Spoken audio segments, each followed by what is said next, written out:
ओम शांति। आज 20 अप्रैल 2022 के बाबा के अनमोल मधुर महावाक्य सुनेंगे और आज की बाबा की मुरली है ड्रामा। बाबा कहे, जो ड्रामा के राज को समझते हैं वो सदा खुशी में रहते हैं और ये ड्रामा बहुत वंडरफुल है। रचयिता ने जब ये ड्रामा बनाया है तो बहुत सुंदर ड्रामा बनाया है, परंतु कभी कभी मनुष्य इसी ड्रामा में मूंझते हैं, विशेषकर अपने पार्ट को लेकर के कि ड्रामा में मेरा पार्ट ही ऐसा क्यों। बाबा कहे, परमात्मा जो रचयिता है उसने ये ड्रामा के आदि मध्य अंत को अच्छी तरह समझते हुए इस ड्रामा को रचा है। हाँ, कोई कोई दृश्य इस ड्रामा के अंदर ऐसे होते हैं, लेकिन वो भी वास्तव में कर्म की गुह्य गति से कनेक्टेड है। इसीलिए हम ये नहीं कह सकते हैं कि भाई मेरा ड्रामा अच्छा नहीं है, क्योंकि हम इसके आदि मध्य अंत को जानते नहीं हैं। परंतु बाबा कहे, जब त्रिकालदर्शी स्थिति में स्थित होकर के इस ड्रामा को देखेंगे तो आपको ये ड्रामा में हर एक आत्मा का जो पार्ट है बहुत सुंदर रीति से उसको बनाया हुआ है। तो ड्रामा को देख करके मूंझो नहीं, खुशी में रहो और खुशी सबको बांटते चलो। सुनते हैं बाबा के मधुर महावाक्य। ओम शांति। मीठे बच्चे, जो खुशी खुद को मिली है वह सबको देनी है। तुम्हें सुख शांति बांटने का धंधा करना है। खुशी सुख शांति को बांटने का धंधा करना है। प्रश्न है आज की मुरली से, तुम बच्चों को इस बेहद ड्रामा की हर सीन बहुत ही पसंद है, क्यों? उत्तर है, क्योंकि स्वयं क्रिएटर को ये ड्रामा पसंद है। जब क्रिएटर को पसंद है तो बच्चों को भी अवश्य पसंद होगा। तुम किसी भी बात में नाराज नहीं हो सकते। बाबा कहे, तुम किसी बात में भी नाराज नहीं हो सकते। तुम जानते हो यह दुख सुख का नाटक बहुत सुंदर बना हुआ है। इसमें हार जीत का खेल चलता रहता है। इसे खराब कह नहीं सकते। दिन भी अच्छा तो रात भी अच्छी, सतयुग त्रेता दिन भी अच्छा तो द्वापर कलयुग रात भी अच्छी। इस ड्रामा में जो भी पार्ट मिला हुआ है उसे खुशी से बजाने वाले बहुत मजे में रहते हैं। इस बेहद नाटक की नॉलेज का सिमरण करने वाले सदा हर्षित रहते हैं, बुद्धि भरपूर रहती है। आज की मुरली से पहले गीत बजा है, हमारे तीरथ न्यारे हैं, इस धरती के प्यारे हैं। ओम शांति। वास्तव में स्कूल में कोई गीत नहीं गाए जाते हैं, यह पाठशाला है, फिर भी यहाँ गीत क्यों गाए जाते हैं? सतयुग में तो ये गीत नहीं गाए जाते हैं। अभी हम लोग बैठे हैं संगम पर, इसीलिए भक्ति और गीतों आदि को लेकर उसका अर्थ समझाते हैं। मनुष्य तो अर्थ समझते नहीं है। हम अभी न यहाँ हैं न वहां हैं, बीच में बैठे हैं, न सतयुग में हैं न कलयुग में हैं, संगम पर है, बीच में बैठे हैं। तो इनका थोड़ा आधार लेते हैं। बच्चों को पुरानी दुनिया की बातों का थोड़ा आधार लेते हैं। बच्चों को ज्ञान और भक्ति का राज तो समझाया गया है। इस समय तुम ज्ञान सुन रहे हो, इसलिए भविष्य के लिए पुरुषार्थ कर कोई प्रारब्ध बनावे, ऐसा कोई मनुष्य नहीं है। तुम पुरुषार्थ करते हो भविष्य नई दुनिया के लिए। जितना जितना ज्ञान को धारण करने का पुरुषार्थ करते, उतनी प्रारब्ध भविष्य की बनती जाती है।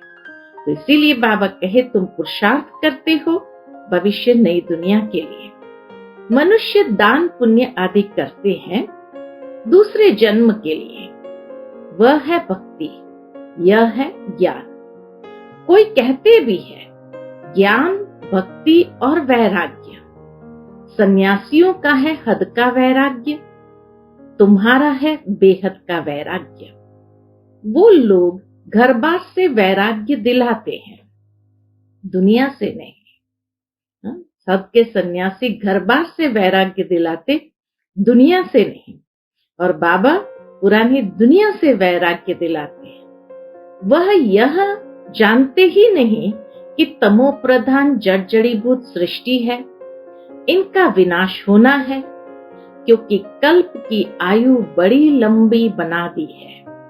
अब बाप बैठ समझाते हैं, बुद्धि भी कहती है यह बात तो बिल्कुल ही ठीक है। मुख्य बात है पवित्रता की, जिसके लिए वह घर बार छोड़ते हैं। वास्तव में घर बार से वैराग्य भी क्यों दिलाया उन्होंने? पवित्रता के लिए। तुम सारी पुरानी दुनिया को बुद्धि से भूल जाते हो, पवित्र बनते हो पवित्र दुनिया में जाने के लिए।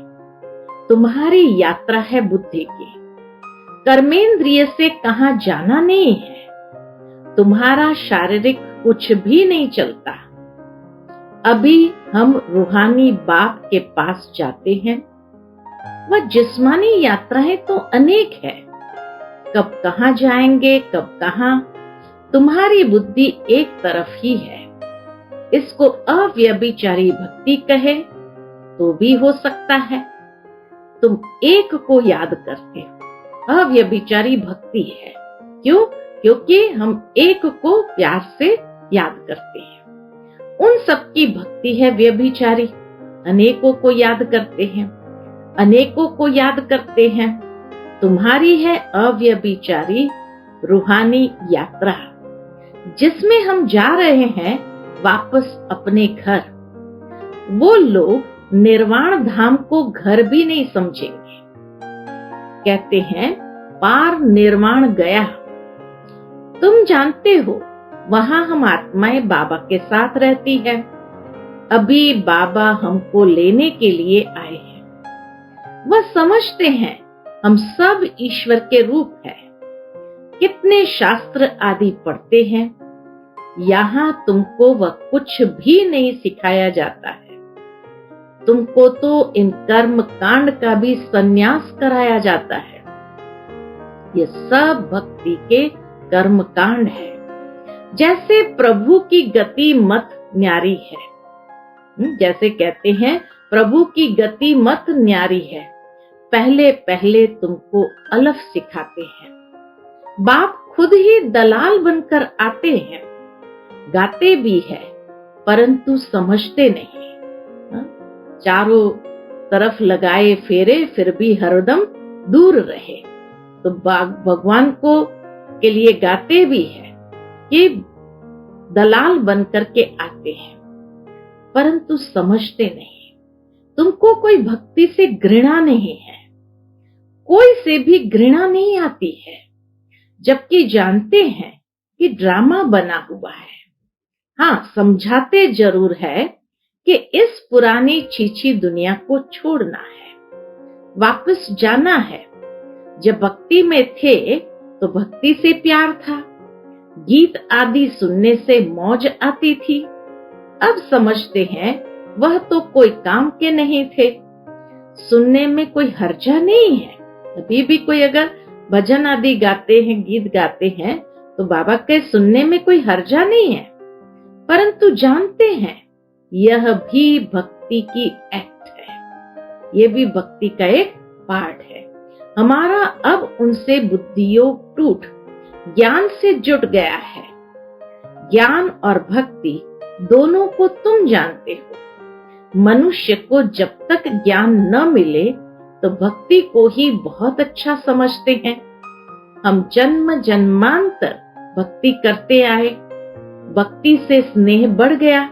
बाबा कहे भक्ति से स्नेह बढ़ गया। अब हमारी बुद्धि में है, अभी बाबा कहे तुम जानते हो हमने भी भक्ति बहुत की, जन्म जन्मांतर की, और इतना स्नेह भी बढ़ गया। अब हमारी बुद्धि में है यह सुख दुख हार जीत का बना हुआ ड्रामा है। अब ड्रामा के ज्ञान को अच्छी तरह समझ लिया तो बाबा कहे अब हमारी बुद्धि में है यह दुख सुख हार जीत का बना हुआ ड्रामा है, तो उन पर रहम आता है। क्यों न उन्हों को भी रचयिता और रचना का ज्ञान मिल जाए तो बाबा का वर्षा पा सके। जो खुशी अपने को मिली है वह दूसरों को देनी चाहिए। सिंध वृत्ति, विदेश में बिजनेस करने जाने वाले को कहा जाता सिंध वृत्ति। सिंध वृत्ति जब देखते हैं फलानी जगह धंधा अच्छा चलता है तो अपने मित्र संबंधियों को भी राय देते हैं फलानी जगह चलो, वहां कमाई बहुत अच्छी होगी। शुरू शुरू में सिंध प्रदेश में जो सिंधी भाई बहने थे वो विदेश में जाकर व्यापार करते थे, तो सिंध वृत्ति उसको कहा गया कि भाई एक व्यक्ति अगर मानो समाज से गया उस जगह पर और वहां अगर बहुत बिजनेस फलने फूलने लगा तो वो आकर के अपने समाज वालों को कहते थे कि चलो आप भी वहां चलो, और इस तरह से सारे विश्व के अंदर सिंधी लोग फैले हुए हैं। तो इसीलिए बाबा के सिंध वृत्ति जब देखते हैं कि फलानी जगह धंधा अच्छा चलता है तो अपने मित्र संबंधियों को भी राय देते हैं कि फलानी जगह चलो, वहां कमाई बहुत अच्छी होगी। तुम जानते हो कि इस रावण राज्य में दुख ही दुख है। मनुष्य को यह मालूम ही नहीं है कि ज्ञान क्या चीज है। साधु संत भी नहीं जानते कि इस ज्ञान से स्वराज्य मिलता है। पूछते हैं इस ज्ञान से क्या प्राप्ति होती है, तो लिखा जाता है शांति और सुख दोनों मिलते हैं। इस ज्ञान से क्या प्राप्ति होती है, शांति और सुख दोनों मिलते हैं, सो भी अविनाशी। तो ऐसी सिंध वृत्ति से बाबा कहे अपने मित्र संबंधियों को भी सुनाओ कि इस ज्ञान मार्ग में प्राप्ति बहुत अच्छी है। अविनाशी सुख शांति दोनों मिलते हैं। किसको सुख शांति का धंधा हाथ आ जाता है तो फिर उसमें ही लग पड़ते हैं। हाँ, जिस्मानी सर्विस भी कुछ समय के लिए करनी पड़ती है। सत्संग का टाइम भी सुबह और शाम को होता है। माताओं को घर का बंधन रहता है तो उन्हों के लिए फिर दिन का टाइम रखा जाता है। सुबह का टाइम सबसे अच्छा है, फ्रेश माइंड होता है। जो सुनते हो उनको फिर धारण कर उगारना है। दुनिया में ये किसको मालूम नहीं कि निराकार परमात्मा भी पढ़ाने आते हैं। भगवान वाच तुमको राजयोग सिखलाकर नर से नारायण बनाता हूं। यह योग बड़ा नामी ग्रामी है। मनुष्य विनाशी धन का दान पुण्य करते हैं तो राजाई घर में अच्छा जन्म लेते हैं। यहाँ तो तुम 21 जन्म का वर्षा पा रहे हो। तुम सब कुछ दान करते हो 21 जन्म के लिए। फिर कोई भी पद पाने के लिए पुरुषार्थ नहीं करना पड़ेगा। यहाँ से ही वो प्रारब्ध बन जाती तो बाबा कहे कोई भी पुरुषार्थ पद पाने का नहीं करना पड़ेगा, पद फिक्स हो जाता है। अभी तुम अपना वर्षा बाप से ले रहे हो, इसलिए बाबा कहते हैं अच्छी तरह पढ़ो तो जन्म जन्मांतर राजा बनो। पहला जन्म मिलेगा ही ऊंच, प्रजा को भी उच्च मिलता है। राजाई में दास दासियां आदि सब चाहिए। जितना पढ़ेंगे महादानी बनेंगे उतना ऊंच पद पाएंगे। बाबा भी महादानी है, सबको शाहूकार बना देते हैं। सुख और शांति का वर्षा देते हैं। पहले पहले सुख में ही आते हैं। सभी सुखी रहते थे क्योंकि पहला समय सतो प्रधान, फिर रजो, फिर तमो में आते हैं। उनका पार्ट अपना और हमारा पार्ट अपना। जो इस धर्म के हैं उनका ही सैपलिंग लगता है। तुम जब संपूर्ण बन जाएंगे तो झट जान जाएंगे कि यह हमारे धर्म का है व नहीं है। तुम बच्चे सबको समझाते हो कि बाप नई दुनिया रचते हैं तो भारत को ही वर्षा मिला था, फिर गुम हो गया।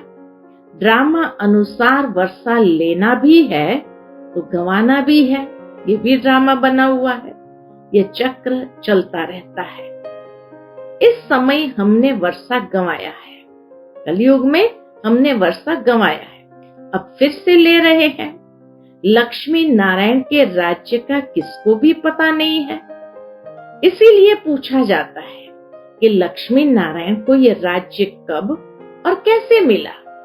जैसे उन्होंने कृष्ण को आगे रख लक्ष्मी नारायण को गुम कर दिया है, और हम फिर लक्ष्मी नारायण को आगे रख कृष्ण को गुम कर देते हैं। लक्ष्मी नारायण तो है ही सतयुग के, नारायणवाज तो हो न सके। बाप कहते हैं मैं आता ही हूँ संगम पर। लक्ष्मी नारायण ने जरूर आगे जन्म में संगम पर ही राज्य लिया है। लक्ष्मी नारायण ही 84 जन्म भोग अब अंतिम जन्म में है। लक्ष्मी नारायण को भी राज्य देने वाला जरूर कोई होगा ना, तो भगवान ने ही दिया। इस समय तुम बिल्कुल ही बेगर हो, फिर प्रिंस बन जाते हो। प्रिंस का तो जरूर राजा महाराजा के पास जन्म होगा। अभी तक भी कोई अच्छे अच्छे राजाएं हैं जिनका प्रजा पर बहुत प्यार रहता है। अभी तुम जानते हो हम राज योग सीख रहे हैं, जिससे हम राज्य भाग्य पाते हैं। हमको ये निश्चय है क्योंकि यह अनादि ड्रामा है, हार जीत का खेल है। जो होता है वह ठीक। क्या क्रिएटर को ड्रामा पसंद नहीं होगा? जरूर पसंद होगा। तो क्रिएटर के बच्चों को भी पसंद होगा। हम घृणा कोई से नहीं कर सकते। बाबा कहे हम घृणा कोई से नहीं कर सकते। यह तो समझते हैं कि भक्ति का भी ड्रामा में पार्ट है। ड्रामा सारा अच्छा है, बुरा ड्रामा क्यों कहेंगे? ड्रामा का राज बुद्धि में है, जो तुमको समझाते हैं। अभी भक्ति का पाठ पूरा होता है, अब पुरुषार्थ कर बाप से वर्षा लेना है। बाप कहते हैं ये सब आसुरी संप्रदाय है, इसमें घृणा की तो बात ही नहीं। ईश्वरीय संप्रदाय और आसुरी संप्रदाय का तो खेल है। वह कोई अपने को दुखी समझते थोड़ी है। भक्ति करते रहते हैं और समझते हैं एक दिन भगवान आकर भक्ति का फल देगा। घर बैठे कोई न कोई रूप में भगवान आकर मिलेगा। और सन्यासी लोग समझते हैं हम आपे ही चले जाएंगे निर्वाण धाम। अपने पुरुषार्थ से तत्व के साथ योग लगाते हैं। बाबा के सन्यासी लोग सोचेंगे हम अपने आप चले जाएंगे। गृहस्थी लोग सोचेंगे भगवान किसी न किसी रूप में आकर हमें मिलेगा। तो अपने पुरुषार्थ से तत्व के साथ योग लगाते हैं और समझते हम लीन हो जाएंगे। दुनिया में अनेक मत है, बाबा आकर एक मत बनाते हैं, समझाते हैं ये ड्रामा अनादि बना हुआ है। बहुत ही सुंदर नाटक बना हुआ है। ड्रामा में दुख सुख का पाठ नूंदा हुआ है, जिसे देख बहुत खुशी होती है। यह बेहद का खेल बड़ा फाइन बना हुआ है, सो तो सबको पसंद ही आना चाहिए। दिन भी अच्छा तो रात भी अच्छी। खेल है ना, जानते हैं अब रात पूरी होनी है। हमको दिन में जाकर ऊंच पद पाना है। नाराज क्या होंगे? ड्रामा में जो पार्ट मिला है वह तो बजाना ही है। बहुत अच्छा ड्रामा है, इसको खराब कह नहीं सकते। यह खेल कब बंद होता ही नहीं। बाबा कहे ये खेल कब बंद होता ही नहीं है। बहुत फर्स्ट क्लास खेल है। इनको जानने से बुद्धि भरपूर हो गई है। ड्रामा के आदि मध्य अंत को जानने से बुद्धि भरपूर हो गई है। जैसे बाप नॉलेजफुल है, वैसे बच्चे भी नॉलेजफुल है। कितना समय सुख, कितना समय दुख पाना है, यह भी तुम सब कुछ जान गए हो। तब तो कहते हैं, वाह प्रभु तेरी लीला अपरंपार है। प्रभु की रचना जरूर अच्छी ही होगी, उसको खराब कौन कहेगा। प्रभु की रचना कैसी होगी? अच्छी ही होगी, उसको खराब कौन कहेगा जो जानते नहीं है। ड्रामा में जो पार्ट मिला हुआ है वो तो बजाना ही है। ये खेल कभी बंद होना ही नहीं है। इसको जानने से मजा ही मजा आता है। बाबा कितना नशा चढ़ाता है कि इस बेहद के खेल को जानने से मजा ही मजा आता है।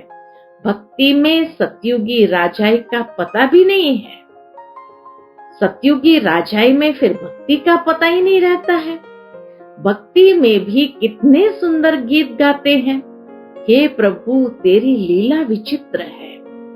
ये तुम बच्चे ही समझ सकते हो और कोई इस लीला को जानते ही नहीं। बाबा से हमको कितना वर्षा मिलता है। सारा दिन बुद्धि में ख्याल चलना चाहिए, कैसा वंडरफुल खेल है। वंडरफुल इसकी समझानी है। बाप की लीला कितनी अच्छी है। तुम इस बेहद के नाटक को जानते हो, फिर जो पद मिलता है उनको भी देख हर्षित होते हो। मनुष्य नाटक देख खुश होते हैं ना। दुनिया में भी नाटक देखने जाते कितने खुश होते हैं। यह वैरायटी नाटक होते हैं। यह एक ही नाटक है। इस नाटक को जानने से हम विश्व के मालिक बन जाते हैं। कितनी वंडरफुल बात है। बाप द्वारा तुमने ही जाना है। इन बातों में रमण करना पड़ता है। गृहस्थ व्यवहार में रहते 2-3 घंटा निकाल वह नाटक देखकर आते हैं। वह भी किससे पूछा जाता है क्या? बुद्धि में बैठ जाता है। वैसे यह भी बेहद का नाटक है। ये क्यों भूलना चाहिए। इस चक्र की स्मृति तो बिल्कुल ही सहज है। इसको और कोई नहीं जानते हैं। तुम बुद्धि से जानते हो और फिर दिव्य दृष्टि से देखते भी हो। बुद्धि से जानते हो और दिव्य दृष्टि से देखते भी हो। आगे चल और भी बहुत ही सीन सीनरियां देखेंगे। अच्छा, मीठे मीठे सिकिलदे बच्चों प्रति माता पिता बाप दादा का याद प्यार और गुड मॉर्निंग। रूहानी बाप की रूहानी बच्चों को नमस्ते। हम सब रूहानी बच्चों की रूहानी माता पिता बाप दादा को याद प्यार, गुड मॉर्निंग और नमस्ते। नमस्ते। शुक्रिया बाबा, शुक्रिया। आज की मुरली से धारणा के लिए मुख्य सार है। पहली पॉइंट, बाप समान महादानी बनना है। सबको सुख शांति का वर्षा देना है। ज्ञान को धारण कर फिर उगारना है। दूसरी पॉइंट, बेहद नाटक को देख सदा हर्षित रहना है। प्रभु की लीला और ये ड्रामा कितना विचित्र है। इसका सिमरण कर मजे में रहना है। आज का बाप दादा का मधुर वरदान हम बच्चों के प्रति है। पुरुषार्थ के साथ योग के प्रयोग की विधि। पुरुषार्थ के साथ योग के प्रयोग की विधि द्वारा वृत्तियों को परिवर्तन करने वाले सदा विजयी भव। पुरुषार्थ के साथ योग के प्रयोग की विधि द्वारा वृत्तियों को परिवर्तन करने वाले सदा विजयी भव। पुरुषार्थ धर्मी बनाता है, वह भी जरूरी है, लेकिन पुरुषार्थ के साथ साथ योग के प्रयोग से सबकी वृत्तियों को परिवर्तन करो, तो सफलता समीप दिखाई देगी। दृढ़ निश्चय और योग के प्रयोग द्वारा किसी की भी बुद्धि को परिवर्तन कर सकते हो। दृढ़ निश्चय और योग के प्रयोग द्वारा किसी की भी बुद्धि को परिवर्तन कर सकते हो। सेवाओं में जब भी कोई हलचल हुई है तो उसमें विजयी योग के प्रयोग से ही मिली है। सेवा में प्रयोग किया गया है, कभी भी कोई हलचल हुई तो विजय कैसे मिली? विजय योग के प्रयोग से ही मिली है। इसलिए पुरुषार्थ से धरनी बनाओ, लेकिन बीज को प्रत्यक्ष करने के लिए योग का प्रयोग करो, तब विजयी भव का वरदान प्राप्त होगा। आज का स्लोगन है, सेवा द्वारा पुण्य की पूंजी जमा करने वाले ही पुण्य आत्मा है। सेवा द्वारा पुण्य की पूंजी जमा करने वाले ही पुण्य आत्मा है। अच्छा, ओम शांति।